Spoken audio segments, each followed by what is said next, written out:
Hi, இன்றைக்கி என்னோடய குட்டி பொண்ணோட லஞ்ச் பாக்ஸ்க்கு என்ன பேக் பண்ணேன்னு பார்க்கலாம். இப்போல்லாம் கீரை சாதம் அப்படின்னா என்னோடய பொண்ணுக்கு ரொம்ப கஷ்டமாயிடுச்சு.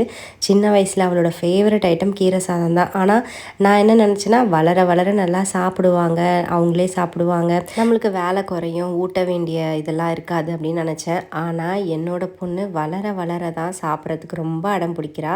சின்ன குழந்தையா இருக்கும்போது கீரை சாதம் நெய் ஊற்றி கொடுத்தா அப்படி சாப்பிடுவா. இப்போல்லாம் கீரை சாதம் அப்படின்னா சொன்ன உடனே கீரை சாதமா, அப்போ நான் எனக்கு பிடிச்ச வரைக்கும் கொஞ்சம் தான் சாப்பிடுவேன்னு சொல்லிட்டு கண்டிஷன்லாம் வேறு போடுறாங்க.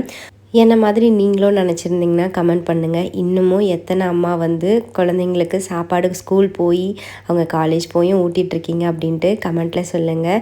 இன்றைக்கி பாப்பாவுக்கு லஞ்ச் பாக்ஸுக்கு பாலக்கீரை கடைஞ்சி வச்சாச்சு. அதுக்கப்புறம் ஃப்ரெஞ்ச் ஃப்ரைஸ் மாதிரி உருளைக்கிழங்கு வேணும்னு கேட்டிருந்தா அதுவும் பண்ணிவிட்டு, எங்களுக்கு பிரண்டை துவையல் பண்ணியிருந்தாங்க. அது பாப்பா சாப்பிட மாட்டான்றனால அது வைக்கல. ஸ்நாக்ஸ்க்கு ரோஸ் குக்கியும் வச்சு லஞ்ச் பேக் பண்ணிட்டேன்.